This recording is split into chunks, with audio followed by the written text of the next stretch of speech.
A. Definisi karakteristik lingkungan. Pengertian karakter secara umum berdasarkan penggunaannya sebagai sebuah istilah yang dipergunakan sehari-hari adalah salah satu atribut atau ciri-ciri yang membuat objek yang dapat dibedakan sebagai sesuatu yang sifatnya individual. Pengertian tersebut mampu menunjukkan adanya kualitas khusus dan berperan sebagai pembeda. Lingkungan merupakan ruang yang kita manfaatkan untuk beraktivitas dan menjalani hidup. Menurut Undang-Undang Nomor 23 Tahun 1997, lingkungan merupakan kesatuan ruang dengan semua benda, sumber daya, energi, keadaan, dan makhluk hidup termasuk manusia dan perilakunya yang mempengaruhi alam itu sendiri.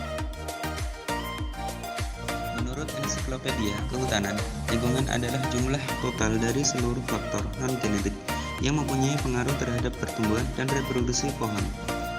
Dan menurut KBBI, lingkungan dapat diartikan sebagai sebuah daerah atau kawasan dan seluruh bagian yang di dalamnya sekitar manusia dan mempengaruhi perkembangan kehidupan manusia.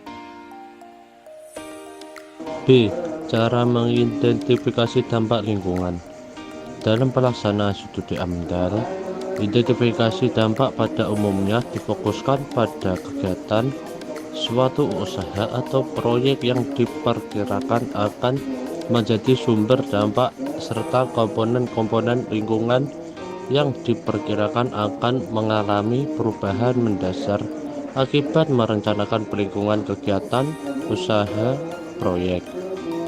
Dalam studi identifikasi dampak, penyusun studi AMDAL harus dapat menetapkan apa yang menjadi penyebab dampak atau sumber perubahan lingkungan serta sekaligus menetapkan dengan cermat bagaimana proses yang akan terjadi pada komponen lingkungan yang akan mengalami dampak. Lanjutan. Dalam proses identifikasi dampak mempunyai 5 tahapan analisis yang harus ditempuh dalam serangkai proses penyusunan dokumen AMDAL sebagai berikut. Merumuskan dampak penting hipotesis yang relevan untuk ditelaah secara mendalam oleh AMDAL.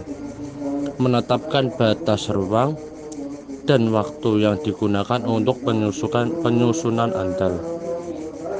Menganalisis beragam data, hasil pengamatan dan pengukuran sehingga diperoleh informasi yang dalam perihal kondisi rona lingkungan sebagai proyek dibangun.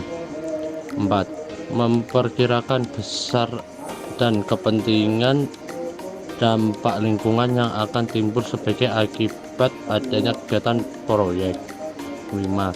Mengevaluasi secara holistik kecenderungan dampak penting lingkungan untuk keperluan pengembalian keputusan terhadap kelayakan lingkungan dari proyek, serta arahan pengelolaan dan pemantauan. Studi kasus karakteristik dan identifikasi AMDAL dapat ditinjau dari kasus yang terjadi di TPA Piungan Bantul. Pertambahan penduduk dan perubahan gaya hidup berdampak besar terhadap jumlah sampah yang dihasilkan. Di kota Yogyakarta dihasilkan sampah sebanyak 18.500 meter kubik per hari pada tahun 1985 dan pada tahun 2000 mencapai 25.700 meter kubik per hari. Karena itu wajar di tempat tanah kosong di kawasan Yogyakarta terjadi penumpukan sampah kemudian menjadi TPA atau TPS ilegal. Seperti halnya di TPA Baleharjo, Wonosari, sudah mengkhawatirkan bakal mencemari lingkungan.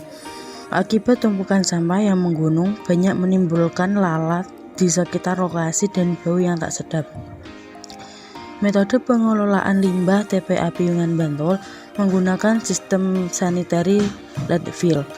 TPA dilapisi dengan tumpukan tanah dan terdapat bak pengelolaan atau leach untuk pipa pengatur gas buang, sistem drainase dan lapisan kedap air.